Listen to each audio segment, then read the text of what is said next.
Good day mga kakap. Yan. Maparehistro ulit tayo ngayon kasi nga yung kahapon hindi tayo pinayagan ng LTO marehistro. Gawa ng kailangan natin ipalipat yung switch na MDL natin. Kailangan pala nakabukod siya, hindi siya pwede sa kasabay ng high and low. Ngayon dadaan tayo dito sa sa tropa ko. Sa shop ng tropa ko para palagyan siya ng switch, yung sariling switch. Tapos didiretso na tayo dito sa LTO.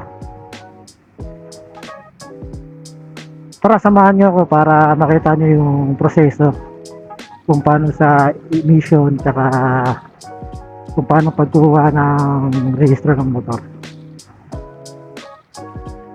Nandito na tayo sa shop ni Boss Mario. Ayan, si JR yan, siya yung gumagawa ngayon ng para sa MDL natin, yung pinapaayos ng emission para wala na tayong problema pagpunta natin dun mamaya. Ako unang-unang customer kasi talagang hinintay ko sila magbukas para maaga din ako sa LTO.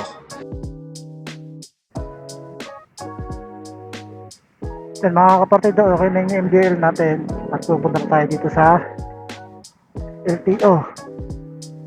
Nawaparehistro na natin si Edit Maxi. Yun lang naman ang problema kahapon, kaya hindi tayo nakapagparehistro.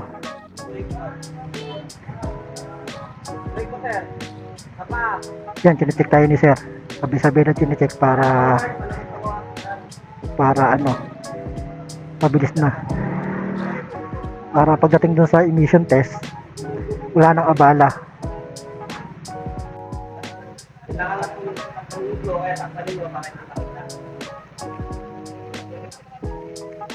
Yan pati pala yung tint ng niya.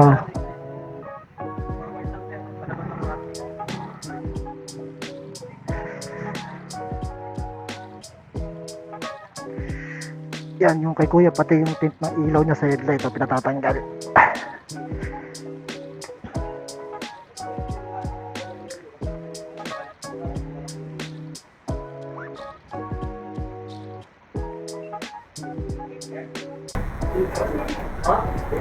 Labas natin ORCR natin, syempre.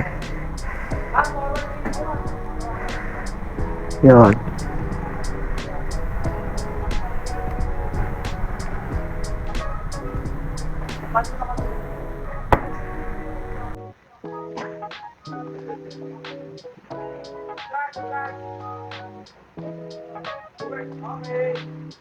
Maraming nagpapaano ngayon, rehistro pasabay.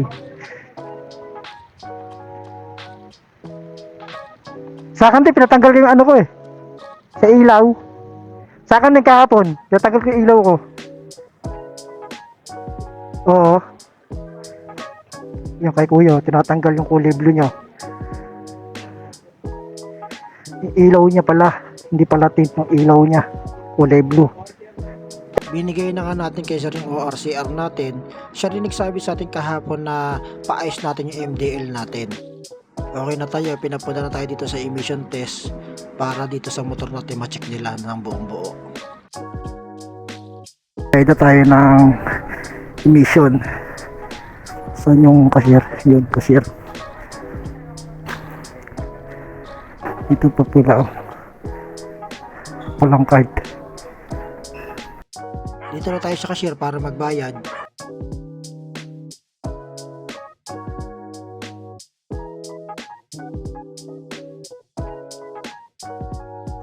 Ito yung resibo natin sa emission, 590. So okay tayo mga kapartito. Ito na pupunta sa insurance.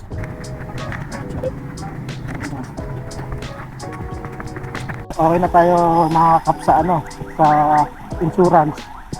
So ang pinaganda rito, may satellite sila yun para hindi ka na pumunta sa LTO. Dito na mismo sa emission, meron na silang satellite ng LTO dito. Hindi ka na pupunta sa kabilang site. Dito. Yan. So tayo magpaparehistro. Kung mapapansin nyo mga kakap, halos walang tao. Dalawa lang kami ni kuya kasi Gcash payment lang dito.